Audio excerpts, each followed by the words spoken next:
ओम श्री 20/8/2023 के अव्यक्त बाप दादा की वाणी है। रविवार का मुरली है। रिवाइज है 7/11/95 मधुबन। बाप दादा की विशेष पसंदगी और ज्ञान का फाउंडेशन पवित्रता। आज प्यार के सागर बाप दादा अपने प्यार के स्वरूप बच्चों से मिलने आए हैं। सभी बच्चों के अंदर बाप का प्यार समाया हुआ है। प्यार सभी बच्चों को दूर से समीप ले आता है। भक्त आत्मा थे तो बाप से कितना दूर थे, इसलिए चारों ओर ढूंढते रहते थे। और अभी इतना समीप हो जो हर एक बच्चा निश्चय और फलक से कहते हैं कि मेरा बाबा मेरे साथ है। साथ है या ढूंढना पड़ता है, इस तरफ है उस तरफ है, तो कितना समीप हो गया। कोई भी पूछे परमात्मा कहाँ है तो क्या कहेंगे, मेरे साथ है। और किस तरह से आपके साथ है, क्योंकि आप मन में उसको बसा कर के रखा हुआ है। हर पल हर क्षण आपके संकल्पों में, आपके मन बुद्धि में परमात्मा का नाम जो समाया हुआ है वही परमात्मा का साथ है। हम इस बात को बहुत अच्छी रीति समझते हैं कि यदि कोई गृहस्थ में हो या किसी के भी जीवन में दो लोग साथ में रह रहे हैं और उनके मन यदि एक दूसरे के साथ नहीं है तो वो तन से तो कितने भी वर्षों साथ रहें, यदि उनके मन में जो समानता नहीं है, एक दूसरे से लगाव नहीं है, एक दूसरे की केयर नहीं है, तो साथ रहकर भी मानो कि ये मेरे साथ नहीं है। क्यों मेरे साथ है? और आप जिस से तन से दूर हैं, भले ही वो कितनी भी दूरी पर हो, कितना भी दूर देश में हो, लेकिन यदि आपका मन उसके पास है, उसका मन आपके साथ है, तो सदा आपको ऐसा अनुभव होगा मानो वो सदा समीप है। बाबा भी भल कितना भी दूरंदेशी है, परम धाम का, शांति धाम का रहने वाला परमात्मा, आप जो मन से उसे याद करते हैं तो वो हर पल आपके साथ कंबाइंड रहता है। साथ भी नहीं, पास भी नहीं, कंबाइंड। तो बाबा कह रहे हैं कि इस तरह से कितना समीप है। बच्चा निश्चय और फलक से कहते हैं कि मेरा बाबा मेरे साथ है। साथ है या ढूंढना पड़ता है, इस तरफ है और उस तरफ है, तो कितना समीप हो गया। कोई भी पूछे ना, बाबा कहते हैं परमात्मा कहाँ है तो क्या कहेंगे, मेरे साथ है। फलक से कहेंगे कि अब तो बाप भी मेरे बिना रह नहीं सकता है ना। बाबा कहते हैं ना कि बच्चे मुझे प्यार से याद करो, कभी मेरे पास रहो, कभी मुझे बुलाओ। फिर भी बाबा कहते हैं कि अब ज्यादातर उड़ती कला में रहो, है ना। अच्छा, तो बाबा कहते हैं क्योंकि अब समय है ना साथ जाने का। बाबा कहते हैं तो इतने समीप साथी बन गए हो, आप भी एक सेकंड भी बाप के बिना नहीं रह सकते हो। लेकिन जब माया आती है तब कौन साथ होता है? उस समय बाप अगर साथ है तो माया आ नहीं सकती। जहाँ बाप है वहाँ माया नहीं, और जहाँ माया है वहाँ बाप नहीं, है ना। बाबा कहते हैं ना, जहाँ पाप है वहाँ बाप नहीं, और जहाँ बाप है वहाँ पाप नहीं, है ना। अच्छा, तो बाबा कहते हैं इस तरह से तो इतने समीप हो ना कि आप भी एक सेकंड भी बाप के बिना नहीं रह सकते हो, है ना। लेकिन जब माया आती है तब कौन साथ होता है? उस समय बाप अगर साथ है तो माया आ नहीं सकती। लेकिन ना चाहते भी बीच बीच में बच्चे बाप से आंख मिचौनी का खेल कर देते हैं। बाप दादा बच्चों का यह खेल भी देखते रहते हैं कि बच्चे एक तरफ कह रहे हैं मेरा बाबा, और दूसरे तरफ किनारा भी कर लेते हैं, है ना। अगर अभी यहाँ ऐसे किनारा करेंगे तो आपको देख नहीं सकेंगे ना, तो आप भी माया की तरफ ऐसे कर लेते हो। बाप को देखने की दृष्टि बंद हो जाती है और माया को देखने की दृष्टि खुल जाती है, तो आंख मिचौनी खेल कभी कभी खेलते हो। हाँ, बाबा क्या कह रहे हैं, जो माया का वार होता है ना, आपका जो तीसरा नेत्र परमात्मा ने दिया है, ज्ञान चक्षु, है ना, जिसे बाबा ने आत्मा समझ का तीसरा नेत्र कहा। तो जब आप अपनी आत्मिक स्थिति से उतरते हैं और आप इन स्थूल नेत्रों से जो भी चीजें देखते हैं, तो फिर वो माया देखती है। ये आंखें क्या देखेगी? माया देखेगी ना। और ये आंख क्या देखेगी? परमात्मा की शक्तियों को देखेगी ना। तो माया कब देखती हैं आंखें? जब हम इन आंखों से देखते हैं, है ना। और इस आंख से देखते हैं तो हमेशा हम हर बात में हल्के रहते हैं, है ना। तो किनारा करा तो बाबा कहते माया आएगी, माया तरफ चले जाते। तो बाबा क्या कहते? बाप को देखने की दृष्टि बंद हो जाती है ना। अच्छा, तो आंख मिचोनी खेल कभी कभी खेलते हो। बाप फिर भी बच्चों के ऊपर रहमदिल बन माया से किसी भी ढंग से किनारा करा लेता है। वो बेहोश करती है और बाप होश में लाता है कि तुम मेरे हो, है ना। बंद आंख याद के जादू से खोल देते हैं। बंद आंख याद के जादू से खोल देते हैं। देखो बाबा की याद में कितना जादू है, हा? कि आपकी आंखें खोल देता है ना। अच्छा, बाप दादा पूछते हैं कि सभी का प्यार कितने परसेंट में है?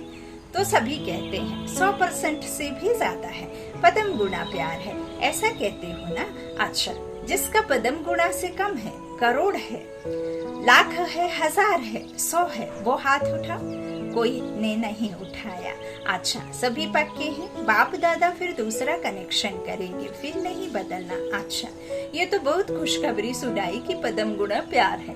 अभी बाप पूछते हैं कि प्यार का सबूत क्या होता है? समान बनना।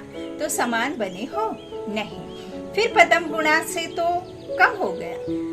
आप सभी कहेंगे कि अभी संपूर्ण बनने में थोड़ा सा टाइम पड़ा है, इसलिए हो जाएंगे ऐसे। लेकिन अगर प्यार वाला कहता है कि तुम प्यार के पीछे जान कुर्बान कर लो, तो वो जान देने के लिए भी तैयार होते हैं। बाप दादा जान तो लेते नहीं हैं, क्योंकि जान से तो सेवा करनी है। देखो बाबा क्या कह रहे हैं, है ना।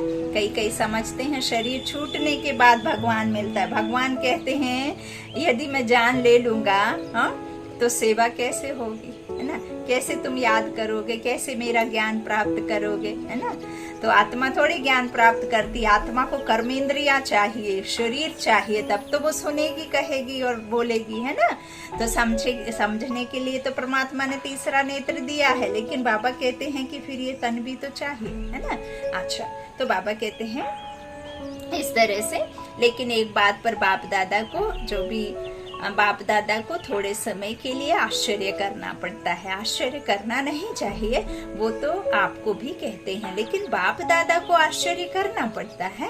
पाठ बजाते हैं, जान कुर्बान छोड़ो, लेकिन प्यार की निशानी है न्यौछावर होना। जान कुर्बान और न्यौछावर होना बहुत फर्क है। जो कहे वो करना। तो बाप सिर्फ एक बात में न्यौछावर होना देखना चाहते हैं। बातें अनेक है, लेकिन बाप अनेक को नहीं लेते, सिर्फ एक बात में न्यौछावर होना चाहिए, होना है। उसके लिए हाथ उठा लेते हैं, प्रतिज्ञा भी कर लेते हैं, लेकिन प्रतिज्ञा करने के बाद भी करते रहते हैं। वो क्या? हर एक स्वयं समझते हैं कि मेरा बार बार बाप से किनारा होने का मूल संस्कार या मूल कमजोरी क्या है। हर एक अपनी मूल कमजोरी को जानते हो ना, तो वो कमजोरी जानते हुए भी न्यौछावर क्यों नहीं करते हो? 63 जन्म की साथी है, इसलिए उससे प्यार है ना। द्वापर से ये शरीर हमने लिया है ना। इसमें माना इसकी स्मृति में आए हैं। विस्मृति किसकी हुई? आत्मा की। जब हम विस्मृति में गए ना, तभी तो फिर हमें नीचे का दिखने लगा, है ना। तो बाबा कहते हैं कि 63 जन्म की साथी है, इसलिए उससे प्यार है। प्यार का अर्थ ही है जो प्यार वाला पसंद करे वो करना, है ना। अगर मानो प्यार करने वाला एक बात कहता है और वो दूसरा कुछ कहते हैं, तो क्या हो जाता है? प्यार होता है या झगड़ा होता है? उस समय प्यार कहेंगे कि अच्छी तरह से लाठी उठाकर एक दो को लगाएंगे। क्या करेंगे? तो बाप को क्या पसंद है? बाप दादा कहते हैं कि समान बनने में तो कई बातें हैं। ब्रह्मा बाप की विशेषताएं देखो और ब्रह्मा बाप समान ही बनना है तो कितनी बड़ी लिस्ट है। उसके लिए भी बाप दादा कहते हैं चलो कोई बात नहीं, एक दो बात कम है तो भी हर्जा नहीं, लेकिन जो मूल फाउंडेशन है, जो ब्रह्मा बाप व ज्ञान का आधार है, वो क्या है? ब्रह्मा बाबा शिव बाप की विशेष पसंदगी क्या है? पवित्रता, अंतर्मुखता, निश्चय बुद्धि, सच्चाई, सफाई। पवित्रता, अंतर्मुखता, निश्चय बुद्धि, सच्चाई और सफाई। अब किस बात की सच्चाई सफाई? क्या शरीर को धोने की बात बाबा कहते हैं? या मन में जो आपके ना जाने कितने तरह के, कितने लोगों के लिए, अपनों के लिए, पराओं के लिए, खुद के लिए, कितने तरह के जो आपके अंदर में नकारात्मक ऊर्जा, जो नेगेटिविटी भरी है, जो आपके अंदर में ऐसे ऐसे गंदे गंदे विचार हैं जिसका आपके जीवन से कोई संबंध नहीं है, आपको वो सब दुख देता है, लेकिन आप बार बार उसी बात को अंदर में रखते हैं। बाबा अंतर्मुखता कह रहे हैं, पवित्रता कह रहे हैं। पवित्र रहेंगे तभी बाबा के पास जा पाएंगे, तभी आपको परमात्मा टच करवा पाएंगे। तो बाबा कह रहे हैं एक तो निश्चय बुद्धि, निश्चय बुद्धि विजयंती है ना, और बाबा कहते हैं जिसको निश्चय नहीं है वो विंशंति है। तो इसीलिए बाबा कहते हैं पवित्रता, अंतर्मुखता, निश्चय बुद्धि, सच्चाई और सफाई, मन की सच्चाई और सफाई, है ना। तो वास्तव में फाउंडेशन है पवित्रता, लेकिन पवित्रता की परिभाषा बहुत गुहा है। पवित्रता जहाँ होगी वहाँ निश्चय, सच्चाई, सफाई ये सब आ जाता है, लेकिन बाप दादा देखते हैं कि पवित्रता की गुहा भाषा, पवित्रता का गुहा रहस्य अभी बुद्धि में पूरा स्पष्ट नहीं है। व्यर्थ संकल्प चलना या चलाना अपने अंदर भी चलता है और दूसरों को भी चलाने के निमित्त बनते हैं। तो व्यर्थ संकल्प क्या है? पवित्रता है। तो फिर संकल्प की पवित्रता का रहस्य सभी को प्रैक्टिकल में लाना चाहिए ना। वैसे देखा जाए तो पांचों ही विकार, चाहे काम हो चाहे मोह हो, सबसे नंबर 1 है काम और लास्ट में है मोह। लेकिन कोई भी विकार जब आता है तो पहले संकल्प में आता है ना, यूं ही तो नहीं कर लेते ना।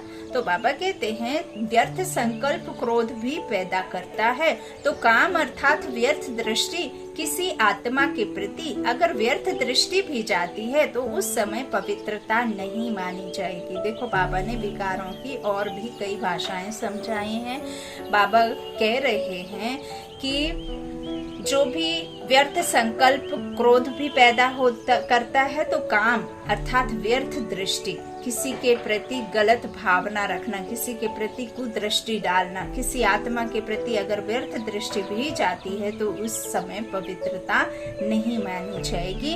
तो यह व्यर्थ संकल्प बाप के प्यार के पीछे न्यौछावर क्यों नहीं करते? बाप कितना प्यार करते हैं, कितना मीठा है, कितना शक्तिशाली बनाने आए हैं, कितना हमको देने आया है, किस जन्मों के लिए, है ना।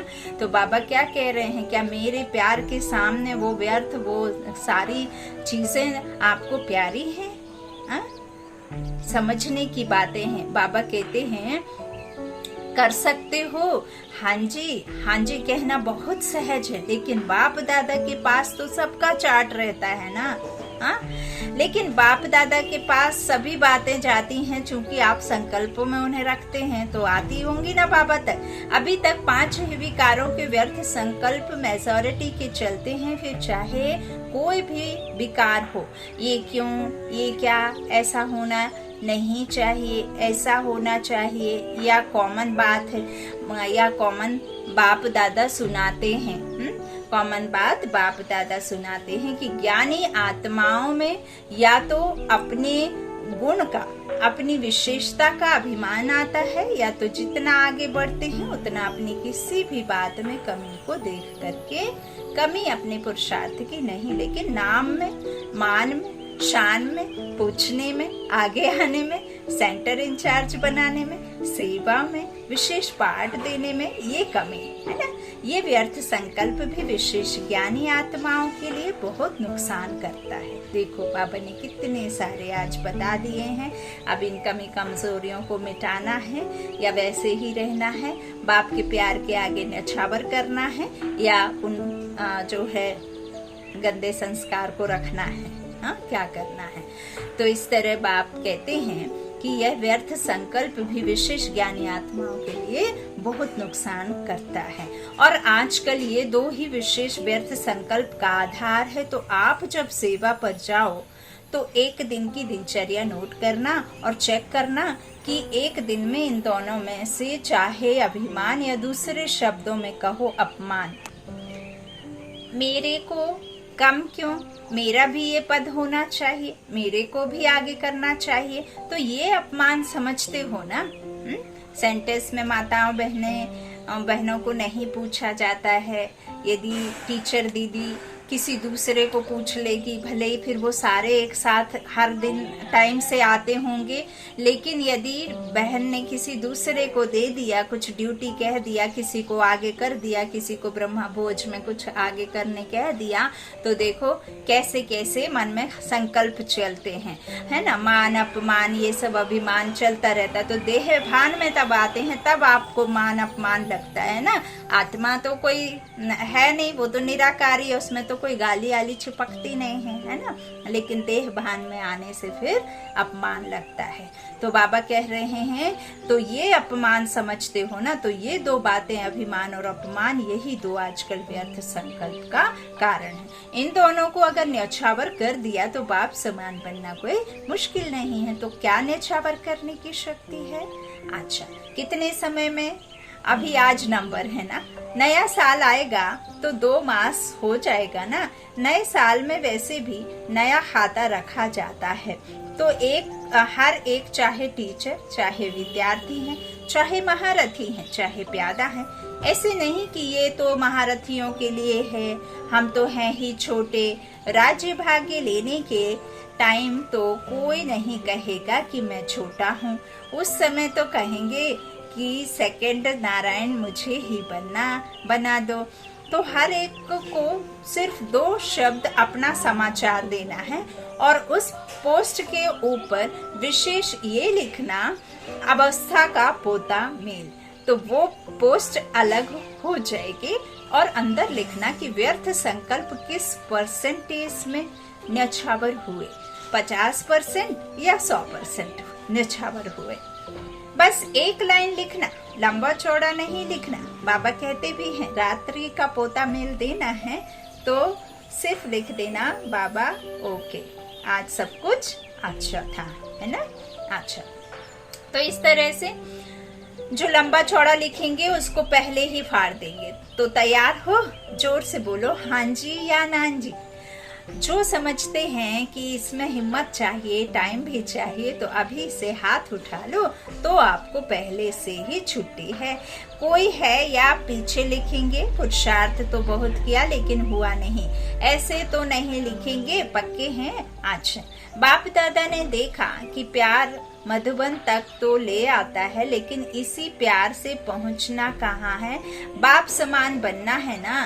तो जैसे मधुबन में भागते भागते आते हो ना, मेरा नाम जरूर लिखो, मेरा नाम जरूर लिखो, और नहीं लिखते तो टीचर को थोड़ी आंख भी दिखा देते हो। तो जैसे मधुबन के लिए प्यार में भागते हो, आते हो, ऐसे ही पुरुषार्थ करो कि मेरा नाम बाप समान बनने में पहले हो, है ना। पुरुषार्थ करोगे, आपके काम से नाम होगा ना। आप यदि संतुष्ट हैं अपने काम से और दुनिया वाले आपके काम को बिल्कुल भी इम्पोर्टेंस नहीं देते हैं, तो आपका काम अच्छा नहीं माना जाएगा, है ना। काम आपका जब माना जाएगा तब आप पुरुषार्थ कर बाप समान बनो। बाबा ने कहा भी है कि ये जो देह भान है और ये सब आप मान सम्मान के पीछे भागते हो, आपने परमात्मा ने आपको ढूंढ लिया, परमात्मा ने अपना बना लिया, और आपको कौन सा मान सम्मान चाहिए? जब भगवान ने आपको अपना बना लिया तो आप और किस मान के भूखे हैं बताइए? चाहिए कोई और मान? दुनिया वाले क्या देंगे? परमात्मा जो दे पाएगा, जिससे दुनिया मांग रही है वो आपका हो गया, तो फिर आपको और किस बात की कमी है? कहने दीजिए जिसको जो कहते हैं।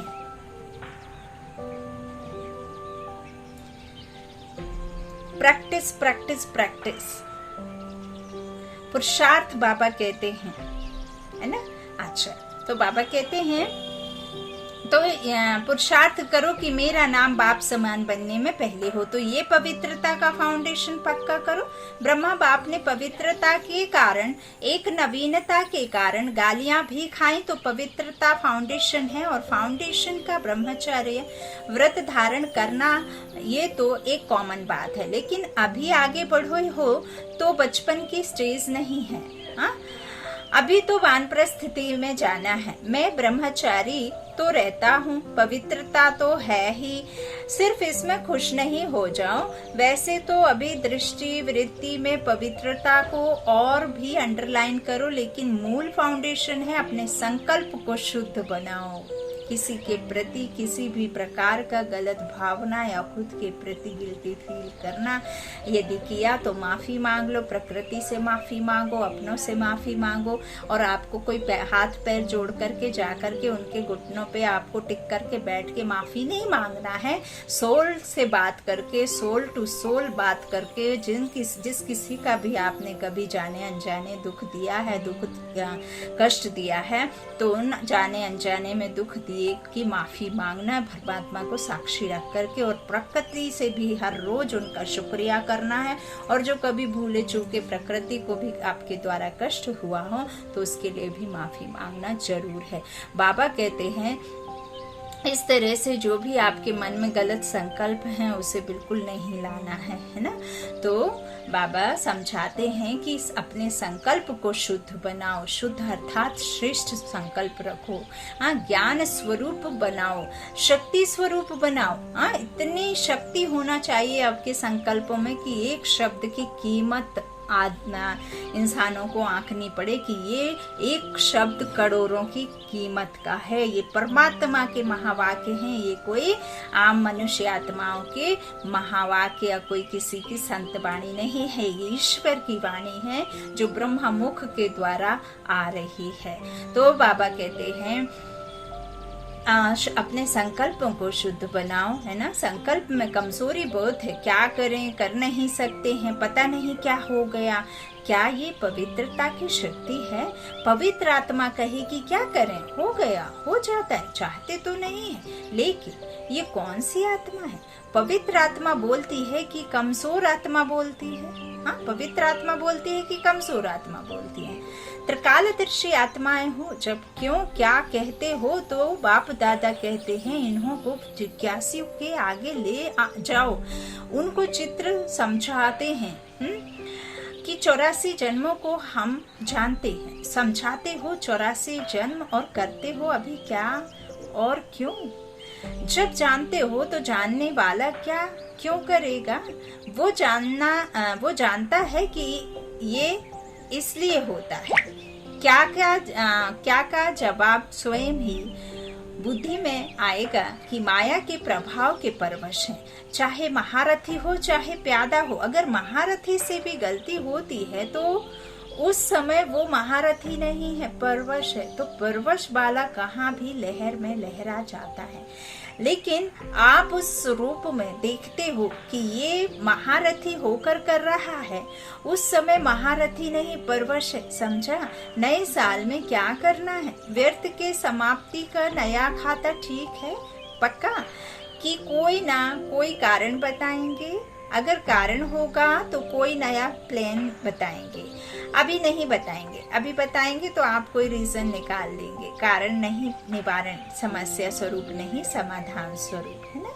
अच्छा, अभी प्रकृति भी थक गई है, प्रकृति की भी ताकत सारी खत्म हो गई है, तो प्रकृति भी आप प्रकृति पति आत्माओं को अर्जी कर रही है कि अभी जल्दी करो, अभी देरी नहीं करो। अच्छा, बाप दादा को भी तन को चलाना पड़ता है, चले नहीं चले, लेकिन चलाना तो पड़ता है क्योंकि बाप का बच्चों से प्यार है और इतने प्यार वाली आत्माएं आवे और बाप रूह रिहान नहीं करे तो कैसे होगा। तो जबरदस्ती भी चलाना ही पड़ता है। अच्छा, सभी खुश हैं, बाप मिला संतुष्ट है ना।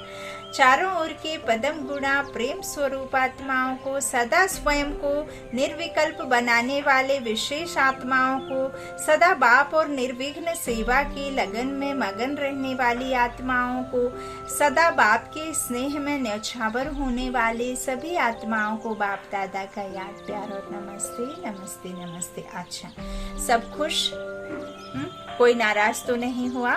मैं नहीं मिला? हाँ, राज को जानने वाले कभी नाराज नहीं होते। राज को जानने वाले कभी नाराज नहीं होते दादियों से।